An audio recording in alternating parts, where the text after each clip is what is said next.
Here's something funny that just happened that I wasn't expecting in this video. Right about here, as I was going to preset this figure in the back bedroom for an anecdote, I caught myself instinctively moving the action figure to the right so that it did not go directly over the floor vent. Now, I have no specific memory of ever dropping an action figure accessory into the vent and losing it, but it must have happened because, man, that was like programming in my brain that has not been accessed in a very long time. Now, I could think from home of a bunch of toy memories that were going to be in this house, and I brought things to tell anecdotes with, but I was unprepared for how many more would pop up. I mean, there were a lot of Christmases spent here. I remember a Christmas morning when I got, I'm pretty sure, the Darth Vader TIE Fighter and the Jaw Sandcrawler the same Christmas. I don't remember if that's the year I got the Death Star, but I have a memory of making a cylinder around myself of Star Wars toys with the Death Star to one side and these toys here and these toys behind me. I was much smaller then. And the Jawa Sandcrawler here with something stacked on top of it, and then turning on the remote so that the Jawa Sandcrawler backed out of space to let me in and out of this cylinder surrounding me of Star Wars toys. If that's not a symbolic memory of how surrounded by Star Wars toys I am to this day, I don't know what is. But there was a Christmas morning when we were trying to figure out something like where the battery compartment was on something. It might have been the Jawa Sandcrawler. And I just gave up and moved on to the next toy. So I'm like putting the decals on, we'll say the Darth Vader TIE Fighter. And my grandmother was reading the directions, and my much younger cousin found the battery compartment like on their own. And my grandma thought that was hilarious because I hadn't found it. She couldn't find it in the directions. They just, oh, it's right here. There you go. And even like driving here last night, I would pass places and go, oh, there used to be a grocery store there. It's not there anymore. But that's where I saw and decided not to buy several times the Close Encounters of the Third Kind bendable extraterrestrial figure. I own one now that I bought as an adult. Could have bought it for pennies in the late 1970s. That was funny because one of the two things I brought with me to read on this trip was Bob Balaban's Close Encounters of the Third Kind diary. So I didn't really think about the fact that I was bringing a book that was of the era that I spent time in this house. Or past another place, just might have really been in the same complex, but past another place, I'm like, oh, that's where my grandmother bought me that Vamp Mark II from G.I. Joe. So lots of toy memories, many more than I was able to bring on this trip. Who knows, maybe someday, I don't know. Here's a story that took place in this room. I want to say 1981. I would have been 11, and my neighbor Craig, back home in Muscle Shoals, would have been 7. He was 4 years younger than me.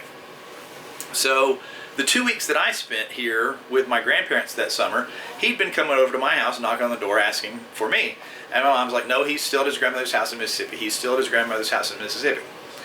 So one day she gets the bright idea, hey, I'm going to go pick him up on such and such date. Why don't I take Craig with me? And she talks to Craig's mom. Craig's mom says, okay. Like this whole, unseen part of the story that I didn't know about at the time. So I'm here in this house watching TV in this back bedroom where I first saw a clip for Ghostbusters, a trailer for Ghostbusters. And I'm like, wow, this movie looks really cool. And my nephew Todd had already seen the film. And he was like, I've seen it. It's not funny. There's one good joke in it when Bill Murray says this guy has no... I'm like, oh, okay. So it's like much, much later in the summer of 1984 before I was taken to see Ghostbusters by people that I was on vacation with. And I'm like, what was Todd talking about? This movie's hilarious. Todd didn't think it was funny. Then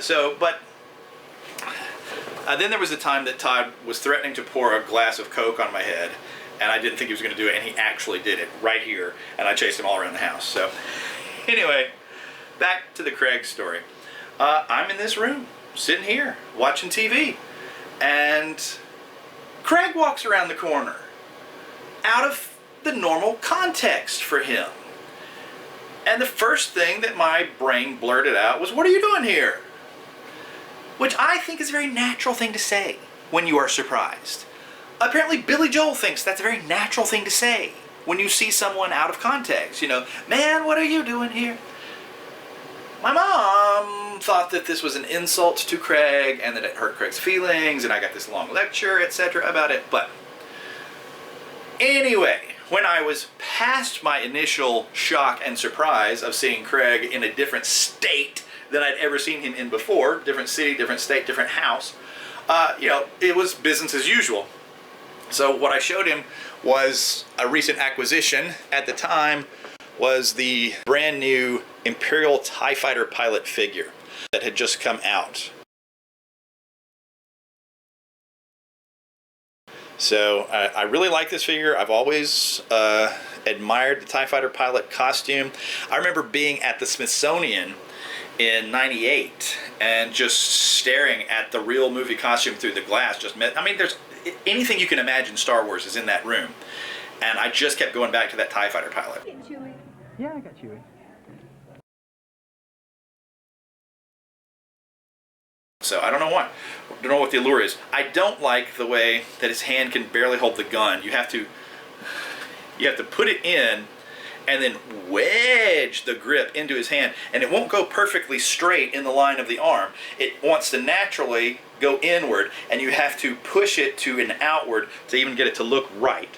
But yeah, this is the guy who, all of a sudden, as I walked past that floor furnace, I was like, I feel like I'm going to drop his gun. So yeah, see, it won't quite be in the line of his arm. It's got to go just a little outside. So why can Stormtroopers never hit what they're aiming at? Why can TIE Fighters never hit what they're aiming at? It's Kenner. It's Kenner's fault. So, oh, me. Lots of memories in this room. Thank you for watching.